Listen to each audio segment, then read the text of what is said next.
Night అంతా నిద్ర లేక నేను చస్తుంటే మా సేట్ ఏమో బండి తీసుకుపోయి లోడ్ వేసుకున్నాం. ఏం చేయాలి?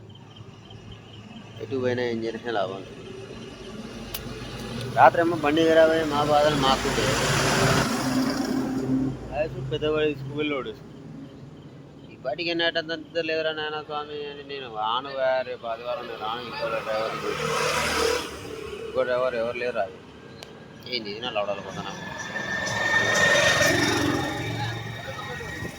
అవుతాను. పొద్దుగా తీసుకోవాలి, లోడ్ వేసుకోవాలి, రావాలి, లైన్ అన్లోడ్ చేయాలి. నేను 112 దాలు ఒకటి కాదు 112 దాలు ఫుల్ లోడ్ వేసుకొని వచ్చి అన్లోడ్ చేసేవారు ఉద్ద చేయగానే ఏడా ఇచ్చేది 2000 ఏమో అయినా పూచులో తుది తోక ప్రాణం పోతాను. ఎంత తెచ్చినా ఏం చేసినా లాభం.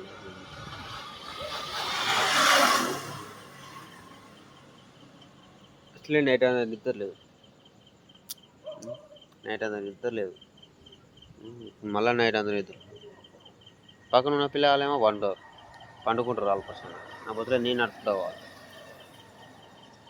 దేవరకుల జనగాం దాటి 42 కిలోమీటర్ వచ్చినాం. ఇంక 20 కిలోమీటర్ పోవాలి. ఇది నల్లవడల కోసం చల్లగా కలిగిపోతుంది. ఇంటికి కొంపలు తీరు కూడా అవసరం నాకు.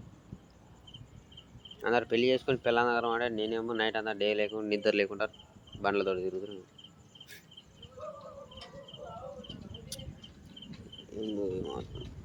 నైట్ అంతా నిద్ర లేదు. బండి ఖరాబ్ అయినా అదొక టెన్షన్లు ఉన్నాం. నిద్ర రాలా.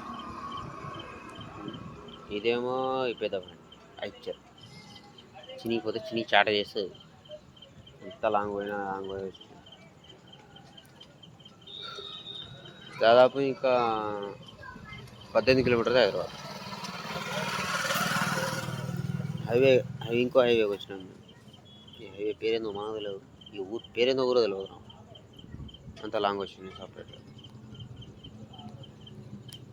ఎంత చేసినా ఏ దేశం అయినా నడపడం మాత్రం చాలా చినిగిపోతుంది. డ్రైవర్గా పోవడం మెయిన్గా కిన్నెరగా పోవడం బెటర్. ఏమన్నా ప్రశాంతంగా ఉంటుంది. నేను డ్రైవర్ నడుపుకుంటున్నాను నైట్ అంతా.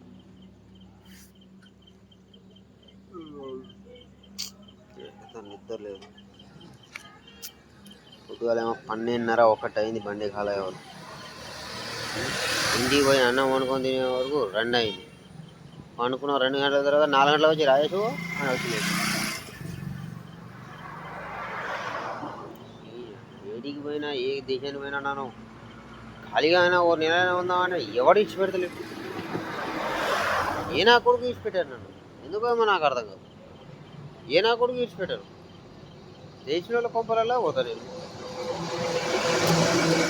పని చేసిన వాడినే పోతా. పని చేసిన వాళ్ళ ముందే తిరుగుతా. వాళ్ళ ఖాళీగా బండి లోడ్ చేసి ఒకరోజు అన్నాడు. ఏమో 4 నెలలు చిరిగిపోతాను.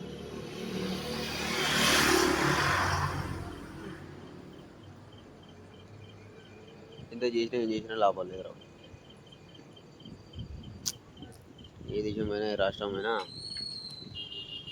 ఒక్కడినా సింగిల్గా ఉండడం చాలా కష్టం. ఇండియాలో ఉన్న కొద్దిగా ఉంటా బాయ్.